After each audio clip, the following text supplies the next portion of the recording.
ఏపీలో కొత్త ఇళ్ల నిర్మాణంపై చంద్రబాబు ఫోకస్ చేశారు. ఇవాళ గృహ నిర్మాణంపై ముఖ్యమంత్రి సమీక్షించబోతున్నారు. కొత్త ఇంటి నిర్మాణానికి 4 లక్షలు ఖరారు చేసే అవకాశం కనబడుతోంది.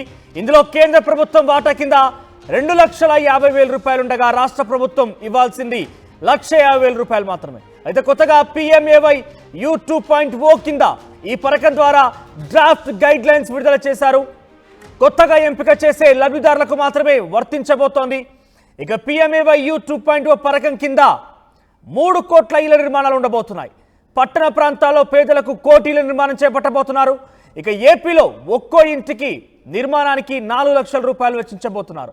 ఉపాధి హామీ పథకం కింద మరో 30,000 అదనంగా ఇవ్వబోతున్నారు. సో మొత్తం మీద ఇళ్ల నిర్మాణంపై చంద్రబాబు సర్కార్ ఫోకస్ చేసింది. ఈరోజు ఇళ్ల నిర్మాణంపై చంద్రబాబు సమీక్షించబోతున్నారు. ఒకసారి రాజేష్ దగ్గరికి వెళ్దాం. మా ప్రతినిధి రాజేష్ జాయిన్ అవుతున్నారు. ఎస్ రాజేష్, సో ఏంటి కొత్త ఇళ్ల నిర్మాణానికి సంబంధించి చంద్రబాబు ఎటువంటి నిర్ణయం తీసుకునే అవకాశం ఉంది? సో దీనికి అదనంగా అంటే పూర్తి స్థాయి 4 లక్షల రూపాయల వరకు వెచ్చించాల్సి ఉంది ఒక్క ఇళ్ల నిర్మాణానికి సంబంధించి. సో 2,50,000 రూపాయలు కేంద్రం నుంచి 1,50,000 మాత్రమే చంద్రబాబు సర్కార్ ఇవ్వాల్సి ఉంటుంది. దీనికి అదనంగా ఇంకేదైనా జోడించే అవకాశం ఉందా? ఎన్ని శాంక్షన్ చేయబోతున్నారు? ప్రధానమంత్రి ఆవాస్ యోజన పథకం కింద కొత్త విధి విధానాలు కేంద్ర ప్రభుత్వం ప్రకటించింది. దానిలో భాగంగానే ప్రతి గృహానికి సంబంధించినటువంటి పేదల ఇళ్లకు సంబంధించిన 4 లక్షల రూపాయల వరకు ఖర్చు అవుతుంటే దాంట్లో కేంద్ర వాటా 2.5 లక్షల వరకు ఇవ్వడంతో పాటు రాష్ట్ర వాటా 1,50,000 రూపాయలు ఇస్తూ మొత్తం 4 లక్షల రూపాయల వరకు లబ్ధిదారులకు ఇవ్వబోతూ ఉన్నారు. పూర్తిగా ఇంటి నిర్మాణానికి సంబంధించిన అంశంలో ప్రభుత్వం పూర్తిగా సహకారం ఇవ్వాలని అటు కేంద్ర రాష్ట్ర ప్రభుత్వాలు భావించే నేపథ్యంలో ఆంధ్రప్రదేశ్ లో గత 5 ఏళ్లుగా 30 లక్షల ఇళ్ల స్థలాలు ఇచ్చామని అప్పటి ప్రభుత్వం చెప్తుంది. కానీ కేవలం 20 లక్షల మంది మాత్రం ఇచ్చారు. దాంట్లో 30 లక్షలు ఇల్లు కడుతున్నామని చెప్పారు. కానీ 30 లక్షలు కాదు, కేవలం 5 ఏళ్ల కాలంలో 6 లక్షలు మాత్రం ఇల్లు కట్టారనేది కూటమి నేతలు చెబుతున్న నేపథ్యంలో గతంలో కేటాయించినటువంటి స్థలాలతో పాటు గతంలో ఎన్ని ఇళ్లు నిర్మాణం చేశారు, ఇంకా ఏ నిర్మాణ దశలో ఉన్నాయి, వీటన్నిటికి సంబంధించిన అంశం మీద ఈ రోజు ముఖ్యమంత్రి చంద్రబాబు పూర్తి స్థాయి సమీక్షా సమావేశం నిర్వహించబోతున్నారు. ఒకవైపున కేంద్రం కూడా కొత్త విధి విధానాలు ప్రధానమంత్రి ఆవాస్ యోజన కింద ఇచ్చేటువంటి ఇళ్లకు సంబంధించి ఇచ్చే డబ్బులకు సంబంధించినటువంటి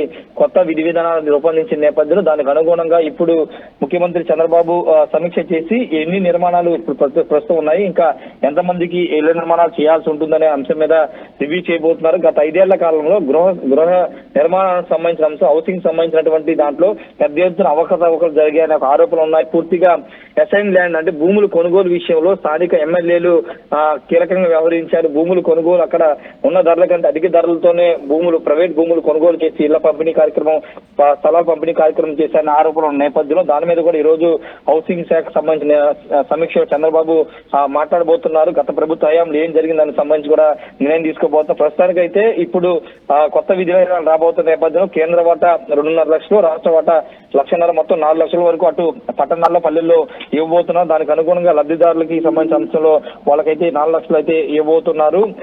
దాదాపు 18.6 లక్షల గత ప్రభుత్వ హయాంలో చేశామని చెబుతున్న నేపథ్యంలో దానికి అనుగుణంగా ఇంకా పూర్తి స్థాయిలో గత ప్రభుత్వం నిజంగా వాస్తవ లెక్కలు చెప్పిందా, అసలు వాస్తవంగా గ్రౌండ్ రియాలిటీ ఎలా ఉంది అనే దానిపై ఈరోజు సమీక్ష సమావేశంలో నిర్ణయం తీసుకోబోతున్నారు. ఏదేమైనప్పటికీ పేదవాడికి సొంతింటి నిర్మాణం చేస్తామని చంద్రబాబు ఎన్నికల మేనిఫెస్టో పెట్టారు. కాబట్టి దానికి అనుగుణంగా ఇప్పుడు ఈ రోజు జరిగే సమీక్ష సమావేశంలో నిర్ణయాలు తీసుకోబోతున్నారు. మనోజ్. రైట్ రాజేష్, సో మొత్తం మీద లబ్ధిదారుల ఎంపిక ప్రక్రియకు సంబంధించి ప్రధానమంత్రి ఆవాస్ యోజన కింద విడుదల చేసిన గైడ్ లైన్సే అమలు చేయబోతున్నారు. సుమారుగా 4 లక్షల రూపాయలు వెచ్చించి ఒక్కో ఇళ్ల నిర్మాణం కోసం రాష్ట్ర ప్రభుత్వం ఖరారు చేయబోతోంది. అయితే 2,50,000 రూపాయలు కేంద్రం నుంచి విడుదల కాబోతున్నాయి. 1,50,000 రూపాయలు మాత్రమే రాష్ట్ర ప్రభుత్వం వాళ్ళు ఇవ్వాల్సి ఉంటుంది. సో పూర్తి స్థాయిలో 5 ఏళ్లలో ఎన్ని ఇళ్ల నిర్మాణం చేపట్టబోతున్నారు, ఎటువంటి ప్రక్రియ ఉండబోతోంది, ఈ రోజు